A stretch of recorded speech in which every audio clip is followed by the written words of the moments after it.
ფესტივალზე ჯერ კიდევ წლების წინ COVID-ის პერიოდში 2020-ში ჯგუფთან ერთად მიმიწვიეს, მაგრამ შეფერხებები იყო თავისთავად პანდემიის გამო. შემდეგ ინდივიდუალურადაც ონლაინში მომიწია გამოსვლა 2021-ში და ორი კატეგორია მოვიგე მაშინაც. თუმცა მაშინ ფაქტობრივად ჯერ კიდევ ასე თუ ისე გაჩერებული იყო მსოფლიო, შეფერხებული იყო და შემდეგ როცა მე ემიგრაციაში წასვლა მომიწია 2022-ში, მაშინაც იყო მცდელობა კომუნიკაციისა და საბოლოო ჯამში 2025-ში მოვახერხე რომ რადგან შეიცვალა გარკვეული წესები საელჩოებში ინტერვიუებისაც, ამიტომ გაიწელა ჩემი სავიზო ასე ვთქვათ პროცედურებიც და წელს საბოლოო ჯამში მოვახერხე რომ ტექსასში ჩასულიყავი და მარშალში შედარებით პატარა მცირე ქალაქში აღმოსავლეთ ტექსასში მიმეღო მონაწილეობა ამ შესანიშნავ საერთაშორისო ფესტივალს, რომელიც საკმაოდ უნიკალურია, იმიტომ რომ ამდენი საერთაშორისო მონაწილე ერთად ჩართული იყოს ამერიკის შეერთებულ შტატებში ფესტივალზე საკმაოდ იშვიათია. როგორი მოლოდინები გქონდათ და როგორი იყო თქვენი ემოცია? ორი ნომინაცია არ არის პატარა ამბავი. მოლოდინები სპოტაშორის არ მქონდა, იმიტომ რომ მე ესეთი განწყობით ვიყავი ჩასული, რომ არ ვიყავი, ასე ვთქვათ, განწყობილი მოსაგებად. ეს უკეთესიც არის ზოგადად შინაგანი განწყობისთვის, იმიტომ რომ ჩემთვის იმდენად დიდი იყო, იმდენად დიდი მნიშვნელობის ვოიაჟი იყო, ასე ვთქვათ, რომ მთელი ცხოვრება ამაზე ვოცნებო, რაც 21 წლის რაც ვიყავი ამ პერიოდიდან და 16 წელია გასული, რაც ამ გზის მონაყავს შეგვიძლია. ეს ფესტივალი ფაქტობრივად ჩემთვის იყო ერთგვარი ხსნა, იმიტომ რომ პირველ რიგში საქველმოქმედო სახე ქონდა და არ იყო ანაზღაურებადი, რაც უფრო ამარტიებდა ჩემს სავიზო პროცედურებს და არა მხოლოდ ჩემთვის, არამედ იმ მონაწილეებთათვისაც კი, რომელთაც გამარტივებული სავიზო პროცესი აქვს და მხოლოდ ელექტრონულად ავსებენ ხოლმე, უფრო ნაკლები თავისკივილი აღმოჩნდა, იმიტომ რომ იცით ალბათ გართულებულია ძალიან კონტროლი საზღვარზე ამერიკაში ბოლო ხანებში და ყველაფერზე ეს პრეტენზიები აქვს. და როდესაც საზღვარგარეთ ოფიცერმა უთხრა, რომ ანაზღაურებას არავინ არ ვიღებთ ამ ფესტივალში, უბრალოდ დონაცია ამ პერფორმანსისა. თუმცა ჩვენთვის დიდი мотиваცია იყო ის, რომ ამ ქვეყანას და უკანღერებლად ტექსასს ვესტუმრებოდი და ამერიკული სამხრეთის სილამაზესაც შევიზნობდი მთელი სიძულვით. როგორი იყო მათი მხრიდან შეფასებები? გამოიწვიათ თუ არა გაკვირვება იმ ფაქტმა, რომ ხართ საქართველოდან, ქვეყნიდან, რომელსაც კანტრი მუსიკის შესრულების თვალსაზრისით არ აქვს მაინც და მაინც მდიდარი ტრადიცია? იბელს გაუკვირდა და სხვათა შორის როგორც ტრადიციულად ხდება ხოლმე, ჯორჯია და ეს თქვათ ქვეყანა არის ჯორჯია თუ შტატი, ამაში სულ იბნევიან ხოლმე და ბევრი კომპლიმენტი თავისთავად მივიღე და სხვათა შორის საავტორო სიმღერაზე ერთ-ერთმა ჟიურის წევრმა მოგვიანებით მითხრა, რადგან ეს პოპულარული შეჯიბრი არ არის, თქვათ, მოსახლეობა არ აძლევს, თქვათ, და აუდიტორია ხმას. პროფესიონალი ჟიური არის აუდიტორიაში. ერთ-ერთმა მითხრა კიდეც, რომ მშობლიურ ენაზე რომ არ წერა ამ სიმღერებს და მაინც ამდენი კლიშეს და ტიპიური თემების არიდეებას ვახერხებდი, საკმაოდ შთაბეჭდილების ქვეშ იყო. და მოეწონა ჩემი საავტორო სიმღერა განსაკუთრებით. ამაზე ბევრი კომპლიმენტი მივიღე, რაც ჩემთვის ძალიან სასიხარულო იყო. წლების წინ როცა კანტრი მუსიკით დაინტერესდით, რა იყო თქვენთვის ამ თვალსაზრისით მამოტივირებელი და შთამაგონებელი და რა სირთულეები ახლდა ამას? ამ დაინტერესებას, გატაცებას? ცოტა ხნის წინ გარდაიცვალა ჩემი ერთ-ერთი საყვარელი მსახიობი, რობერტ რედფორდი, რომლის მონაწილეობითაც ნახე ფილმი ძალიან დიდი ხნის წინ ელექტრონული მხედარი, The Electric Horseman. ჯეინ ფონდასთან ერთად თამაშობდა ამ ფილმში და ეპიზოდურად ვილი ნელსონიც ლეგენდარული კანტრის მსახიობი, კანტრი მომღერალი იყო ამ ფილმში და რამდენიმე საუნდტრეკი, რომელიც კოუბოების ცხოვრებას ეხებოდა, იყო ჩემი პირველი შთაგონება.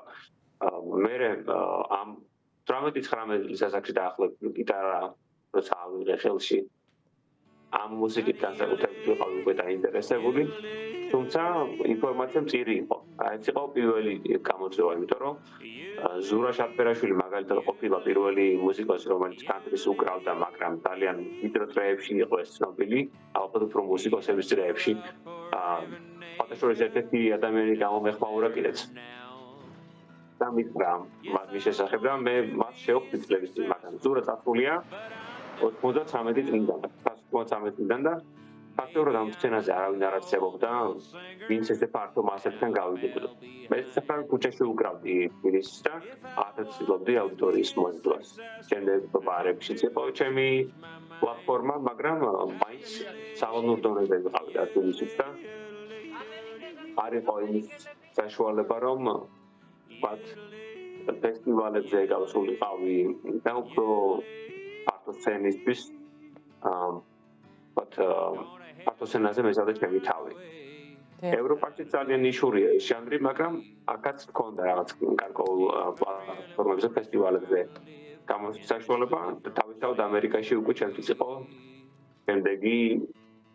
შემდეგი დონეა, და ძალიან დიდი სიხარულიც იყო, მიუხედავად იმისა, რომ ნახევარი ცხოვრება დამჭირდა ამის მისაღწევად.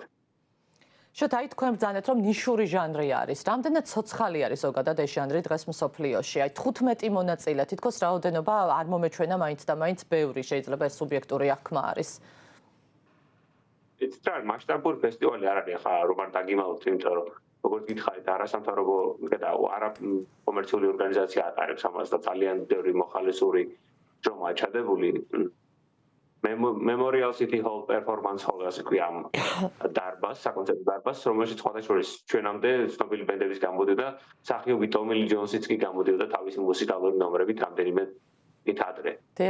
მაგრამ რადგან როგორც იცით ახლა ამერიკაში ეგრეთ წოდებული გეიტკიპერები ან თავის ჭიშკარს რომ იცავენ, ბევრი არიან და ძალიან რთულია შეაღწია როგორც არაამერიკელმა არტისტმა მათ ბაზარსა თუ თქვათ მათ ფესტივალებზე.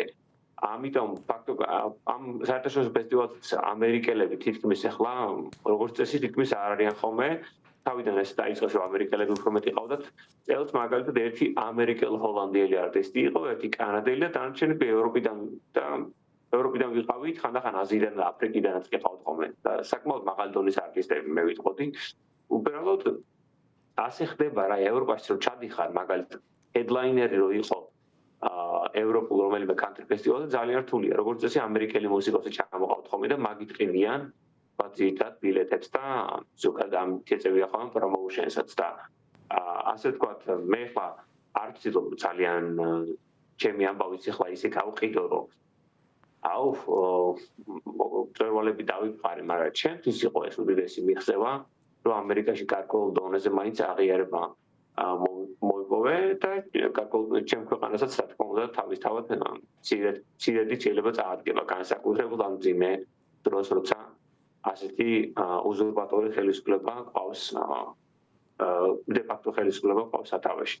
და მე ახლა როგორ ვთქვა, რაღაც განსაკუთრებული შემოთავაზებები წამოვიდა მას შემდეგ და თამამე საკონტრაქტო შემოთავაზება მივიღე არ ყოფილა, უბრალოდ დიდი გამოხმაურება მოყვა სოციალურ ქსელებში, ისე როგორც ჟურნალისტების, ასევე ჩვენი თანამოქალაქეების მხრიდან, ასევე ამერიკელი დიასპორა შემეხმიანა საკმაოდ აქტიურად და ის ხალხი კი ქართველებიც და უცხოელები, ვისთანაც კი ჩავსულა ევროპის მასშტაბით და დამიკრავს აი კონცერტები. ეს თქვა პატარ-პატარა კერები, გულშემატკივრებისა, რომლებიც შევიზინე ამ ბოლო 3 წლის მანძილზე. შოთა, როგორი არის უახლოეს მომავალში თქვენი გეგმები? რომელ ქვეყანას, ან თქვათ ევროპას უკავშირებთ ამერიკას, როგორ წარმოგიდგენიათ განვითარება თქვენი კარიერის? ზოგადად ახლა ამ პერიოდში რთულია გეგმების ასე ვთქვათ გაფრთხილებით გამოკვეთა, მაგრამ ჩემთვის ასე ვიტყოდი, რომ და როგორც აი მოცემულობა მიგარნახებს მის მიხედვით მოქმედებ, იმიტომ რომ როგორც წესი ხა იმიგრაცია ნებისმიერ ქვეყანაში უამრავ სირთულესთან და ფორმალობასთან ახლობით დაკავშირებული, ასე რომ განსაკუთრებული პროგნოზების გაკეთება არ მინდა და ასე ვთქვათ, ვფიქრობ, რომ ვცდილობ უფრო რომ ახლო გეგმებით ვიცხოვრო ხოლმე, თქვა, აი უახლოეს რამდენიმე თვეში რა შეიძლება გავაკეთო.